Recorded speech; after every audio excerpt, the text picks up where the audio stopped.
Hello and welcome into an emergency podcast of State of the Sun Devils alongside Jesse Morrison and Jake Anderson on the phone on his way to the press conference. I'm Jeremy Schnell. Unfortunate news out of the Sun Devil football program today as they have mutually parted ways with Herm Edwards, head coach at ASU since 2018. Herm went 26-20 in his career at Arizona State, including that is 17-14 in Pac-12 play. Jake, I just want to get your initial thoughts as you're on your way to the press conference right now. Your initial thoughts when you heard the news of this. I mean, I'm not shocked. We were kind of talking about it last night, but we were more so looking at Washington as that deciding home loss. You know, actually to a Pac-12 opponent, you would presumably be 1-5 at that point, and the season's completely lost. Just because we all had the team at 2-3 after the first 5 weeks anyway, but yeah, I mean, they looked completely lifeless, like they didn't show up, like they thought they could just show up and then the name on the front of their jersey was going to get them a W after the way they played decently well against Oklahoma State. So to me, that does come down to coaching if your team is not prepared. But I mean, you know, there are so many other problems that were happening within this football program. It was just an inevitable thing, and we're finally at the day it happened. I also do want to point out that Sean Aguano is going to take over. He's the assistant coach and running backs coach at Arizona State. He's going to take over as interim head coach at Arizona State. Jesse, your initial thoughts when you heard the news of Herm and ASU mutually parting ways? So I'm sad. You know, I do think it was time. You know, just this program didn't seem to be progressing. But, you know, I grew up watching ESPN and loving Herm as just an analyst and as a person. I really listened to his advice, you know, don't press send, nothing good happens after midnight. Like that was ingrained in me just from listening to Mike and Mike in the morning and stuff. And, you know, when he was hired, I was like the only person that was like, oh yeah, I love this hire. This is going to be so good. And like for the first couple of years, I looked like I was like so right. And then, you know, just everything has kind of spiraled since then. And it really has made me, you know, it just makes me sad because, you know, I grew up just really, really, really liking Herm, and you know, I still do. He's always been super nice to me in press conferences and when I've interviewed him, and just running into him around the community. I ran into him at a store one time, and I was like, hey, you know, I cover the team. I'm sure you've seen me some, and you know, we had a good conversation about, you know, and you know, just so I'm sad about that, but you know, this as far as just a strictly football side of things, probably the right decision, just because it just seemed like this program wasn't really getting over the hump, and you know, it wasn't really fixing the things that we have seen, you know, in the past few years regarding like the penalties.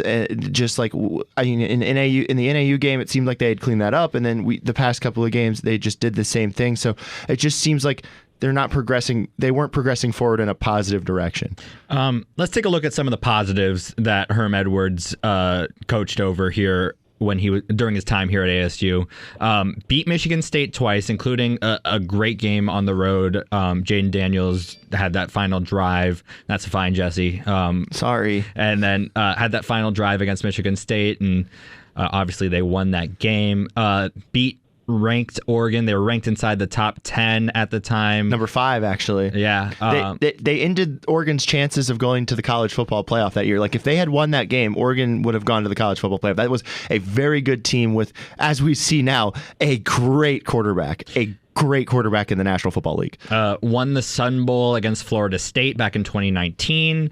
Also, and I think, Jesse, you had some takes on this. He was the coach for the 70-7 game against U of A. Yeah, and you know, I think that for Arizona and Arizona State fans, the biggest game of the year, no matter what, is, unless you know they're playing for a national championship or in the college football playoff, is the Territorial Cup rivalry. And you know, after everything that had gone on in COVID and the canceled games and stuff, you know, I think that was the biggest win and the biggest moment in Herm Edwards' career, because they just went in, they played so well, they ran the ball so well, and they just stomped the Wildcats on their home turf, you know, and that to me is the highlight of the entire tenure, just because, and he never lost to U of A, never lost to U of A. So, I mean, I think that is the thing to take away from his tenure as far as like a positive goes, is just the fact that success in the Territorial Cup, and of course, like maybe the biggest Territorial Cup of all time, and also the 41-40 game that happened as well under Herm. So both were really cool moments for ASU football, and especially the 70-7, the whole Jackson Key getting in and scoring in that game, like that was fun. And, I think that game will always be remembered. Jake, when you look back at the past 4 or so seasons, 3.5, 2.5, however, because of the COVID year, however many you want to say, what will you remember? What will you remember about Herm Edwards here at Arizona State? Well, usually the thing I always said about Herm was that he's never had a sub-500 season. The team's always been 500 or better, and especially when there were a couple seasons in there where the expectations were pretty low. Obviously, he's 1-2 in this year, so I guess by technicality that's no longer true. But the team was always competitive. I mean, I think honestly, if we take out the sanctions and what's going to come, we don't know. But if you do look back, I think Herm's going to be remembered kind of what could have been. Like there was that opportunity, and it kind of just came crashing when that was the combination of a multitude of things. That COVID year destroys, everything with the continuity of the team. We saw how that affected the basketball team that same year. So it's one of those to where like it's change that had to happen. It was inevitable. We knew it was going to happen at some point, given all the circumstances surrounding the program. But in all, I mean, he wasn't the worst coach ASU's ever had. Granted, they didn't reach the heights that they set out, the ones that Ray Anderson had said. They wanted Rose Bowls. They wanted national championships contention. They wanted a college football playoff berth. It didn't quite get there. Didn't even get close, as a matter of fact. But they were on the right trajectory for about 3 years there, and then it just all came crashing down. And I think that will probably be what everyone remembers Herm for the most.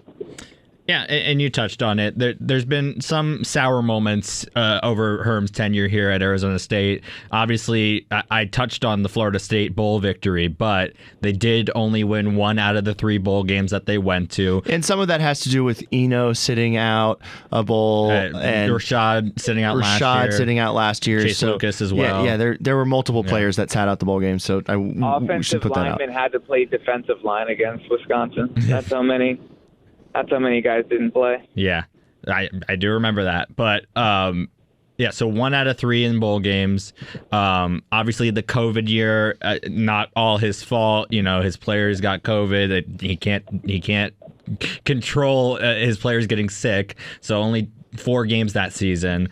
I blame the Pac-12 more for that. They botched how they ran the season. They were like, we're going to play, then we're not going to play, then we're going to play in the spring, and then we're not going to play in the spring. It's just that was on the Pac-12, I think, more than anything. And then when you think about penalties, that has been the problem in the past 2 seasons.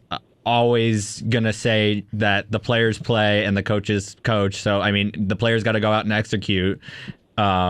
So, I mean, the players got to go out and execute, and the coaches, it's not all the coaches' fault when it comes to penalties, so I wouldn't blame Herm 100% on all the penalties. But it wasn't fixed at the end of the day, and I think that's part of the reason why he's not at Arizona State anymore. And then the investigation that is still going on at Arizona State, I mean... We don't know for 100% if it is his fault yet or if he was involved, but... Right, it seems like they got a couple of the bad apples out of the program. Yeah, exactly. And I feel like we'll find out more information about that as it goes along, but I also feel like we might not at all, just because it just doesn't seem like the NCAA is that interested in moving this investigation forward. So I guess just take that part of Herm's tenure with a grain of salt. Who knows? No, but overall, how I'm going to remember Herm Edwards' era is I want to remember the good parts of it. I want to remember the Michigan State game. I want to remember the Oregon game. I want to remember 70-7. We're always going to remember 70-7. So, I mean, like, I'm happy that we had this time as Herm Edwards as our head coach, because he's a fun guy. He's He's a guy that wants to make people laugh and make people happy, and I think that definitely showed. And I think his players really respect him. Unfortunate that this time had to come to an end with Herm Edwards at the helm of Arizona State, but it was unfortunately time. Yeah, I think for me, I'm just going to remember, I will remember the good parts, but also I'm going to just remember how this tenure didn't really change anything. ASU still the sleeping giant, still trying to get back to that late 90s Rose Bowl team, and not quite there. And it still just doesn't make much sense to me, because I think this is a great place to come out and go to school and play football. So I think that's just kind of what I'll remember, is how I thought that the program will be like exponentially better, and it kind of just still stayed this sleeping giant.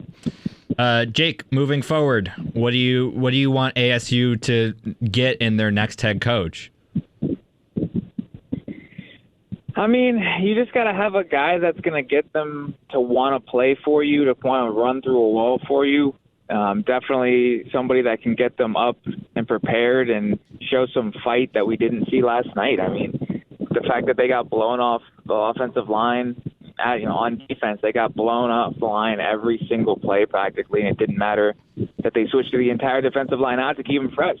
It just showed a kind of a lack of will to want to win that game. And I mean, this is football we're talking about here. I mean, it's sheer will, it's desire, it's who's going to literally give their all. And I think if they can get a guy who the quote unquote the troops can rally around and just maintain some leadership to stay committed and stay motivated, that's really all you can ask for. And hopefully they can stay competitive throughout the game and maybe scratch away a 6-6 record, maybe 5-7.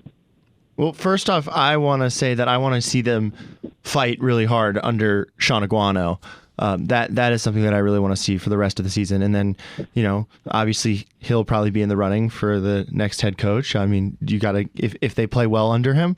And then, but for me, I would kind of like them to see, to go out and get one of these kind of big name college football coaches. We just got a big name though. Yeah, but I'm saying college football coaches. Herm was a big name in the NFL world. I want one of these big name college football coaches. And